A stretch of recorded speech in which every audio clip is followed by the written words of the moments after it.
Welcome to the Quarterback Club, brought to you by All Sports High and the Recovery Zone. I'm Corey Felton, and I'm here with Josiah Johnson, the quarterback from Bowles, who will be leaving us soon. Josiah, tell us where you're going. I'm going to the University of Massachusetts, Amherst. The Mass Effect. You're taking it from Florida, and you're bringing it to the North. Man, how did that all come about?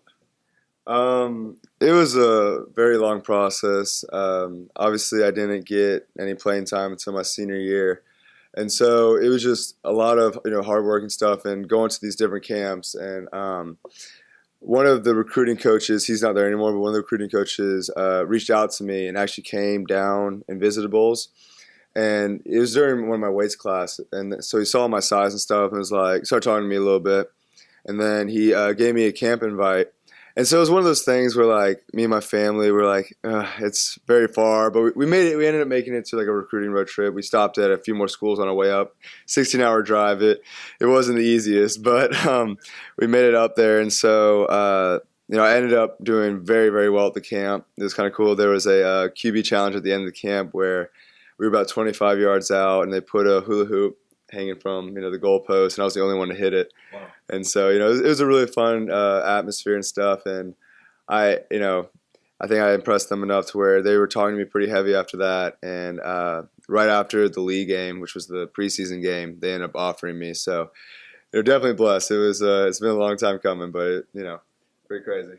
Now, Josiah, I watched you over the time frame of playing in high school, and I must say, you're like 6'5". You don't want to claim 6'6". No, When I'm up there, though. When I first started watching you, though, I swear you were like 6'2". So to see this 3-inch, I'm going to go ahead and give you the 4-inch growth spurt. All right. I appreciate that. And then also watch your arm progress throughout the whole time. Even though you weren't the starters, just watching you progress until becoming your senior year where your arm just developed into this cannon. Right. And I was impressed your senior year. Watching those games, I was like, that's Josiah? Well, he's finally out there, and that's Josiah. Man, you definitely proved that hard work, dedication, staying in the gym, staying on the film actually pays off. Because although you got the UMass up there, I mean, like you said, you waited till your senior year. That test of time is what brought you to this point. Right, yes, sir. So, man, give me a little bit of your background. It's definitely it was a very, very, hard journey. My dad and my mom, they teach commitment a lot.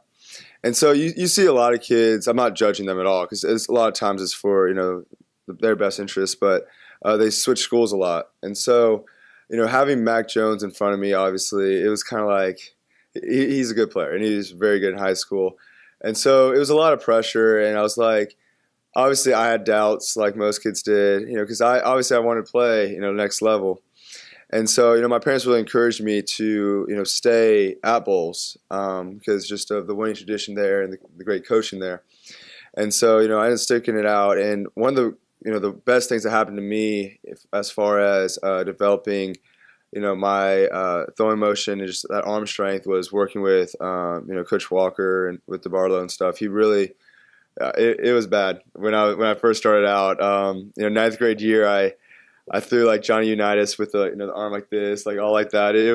He definitely fixed me up a little bit, and so obviously I got lucky. God blessed me with some size and stuff, but I mean it's kind of cliche, but I did come in wherever I was with the mindset no one's going to work harder than me, and so that's one of the attributes that I consider as one of my greatest because I'm super competitive and I don't like seeing people do better than me.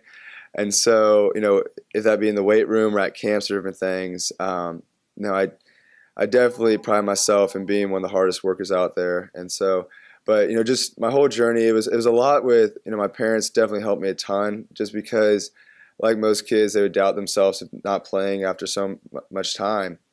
And so, that definitely helped me keep focus, and I was just blessed with when I had my opportunity, I did all right with it. So, it's been a long journey, that's for sure. Yes, sir. You did more than all right. You earned yourself a D1 scholarship. Yes, most athletes can't say that.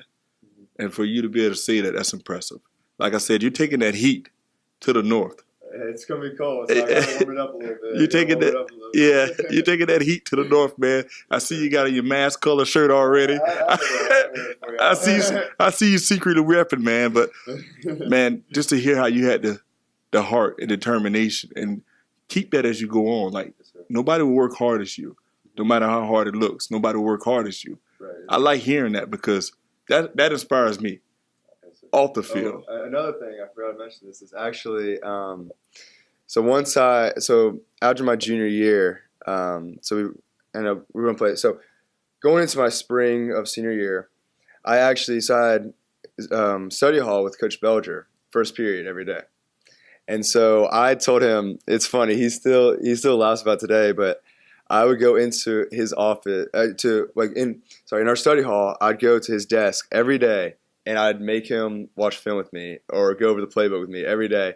And so he still jokes about it today, like saying how I annoy the crap out of him sometimes. But it's just like stuff like that I feel like really gave me that edge to be able to perform the way I did in my last season.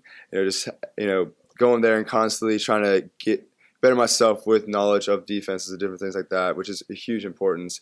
But so, yeah, I think that really also helped me with my how I played in this final year, that's for sure. Man, that's what's up. And now you have a younger brother that's on the same path. Yes, sir.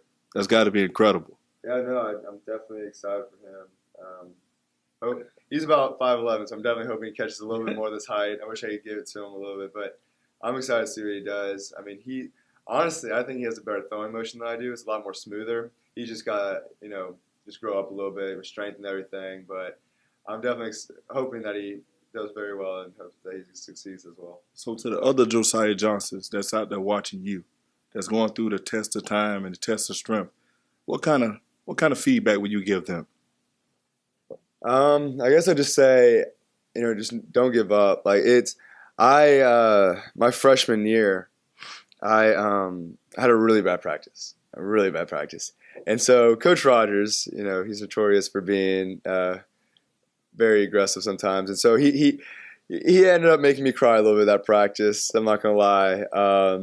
But so I went home, and that was the first time I really doubted everything. I told my dad I wanted to switch to receiver. It was at that point. And so it's just one of those things that, just that determination and just that will to not give up. No matter what people say, I've had people tell me constantly that there's no chance I'm going to make it. I'm not going to play college. There's no chance I'm going to start. Just different things like that. I've had a kid. There was literally a kid that betted me my freshman year $50 that I'd never start on a Bulls team. It's just things like that. Is people for some reason they don't want to see you succeed. They want to bring you down. And you just you just block out the haters, like they say. And so, my main thing is don't give up and don't let anyone outwork you. Hard work beats, talent or whatever Katie says with that whole quote, but it's true. Okay. For the Recovery Zone segment, we have a 30-second blitz. I shoot questions at you, you just fire them right back. All right. I'll do my best. I'll probably need a recovery zone after doing all that, but let's go. All right, Josiah, what's your favorite color? Blue. What's your favorite team? The Jacks. Who's your favorite quarterback? Tom Brady. No. Joe Montana. Sorry, Joe Montana. How tall are you? Tell the truth. I think it's 6'5", honestly. Okay, what's your favorite car? There's this. It's from Fast and Furious 5. I think it's the Lycan Hypersport. It's like $36 million. What's your favorite movie? Django. Man, that's been your 30-second blitz, man. You did pretty good. You did pretty good, man. Hey, playing quarterback, you always got to be quick on your feet. Exactly. Man, it's been a pleasure having you on the Quarterback Club. We're gonna keep up with you. Yes, sir. For sure. Stay strong, brother. Thank you so much.